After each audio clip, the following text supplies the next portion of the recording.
Impact likely to be on your members as a result of these 25% tariffs now in force? Yeah, good morning. Yeah, I think this kind of protectionism will only produce losers. We have in the United States 2,000 companies from the German automakers with around about 140,000 employees. We are producing 840,000 cars in the US. That's a great commitment.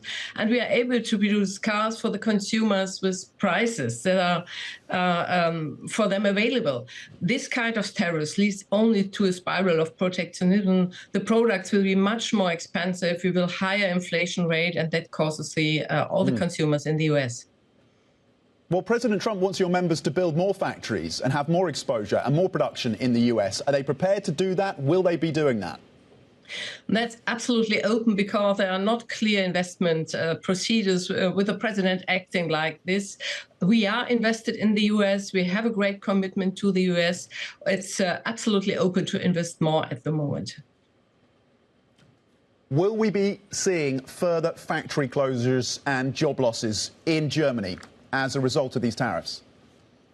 No, I don't think that. But at the end of the day, all the companies, also the US companies are against these tariffs because the products also from the US companies will be more expensive because of the supplier question that's also stick with tariffs. So the whole market will get to a kind of imbalance. The results for employment all over the world are at the moment open. To what extent can these tariffs be absorbed by your members? How much is going to be absorbed in terms of squeeze on the margin? How much is going to be passed on to the consumer? Yeah, I'm sorry, I can't talk about concrete prices because it's due to the cartel law. The company has to do that themselves. But 25%, sure, they are not able to put it in the supply chain. They have to give it to the consumers, and that means higher prices at the end of the day. How much in which car, okay, I can't bring out here.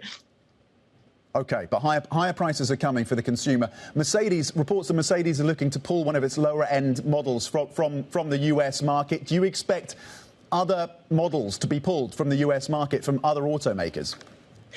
No, I think that we will bring automotive industry in the US. We announced that, and as I mentioned again, we have 2,000 plants in the US, and we have 140,000 employees. It's a great commitment.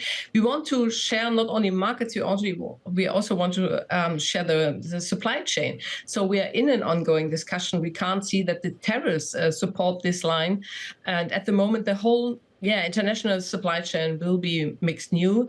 And I'm absolutely sure that the European Union, that Japan, Canada, Korea, and all the others you show here will react together. Yeah. Should the EU retaliate? And does your industry need a support package from the German government? I mean, they have to react robust. At the end of the day, this leads to a spiral of protectionism, what we try to avoid. So we need negotiations to show the instrument both sides have. And maybe there are some other opportunities. We have in 2018, we had also a situation like this. At the end of the day, we find a solution. So we just try to have talks together and to avoid the situation.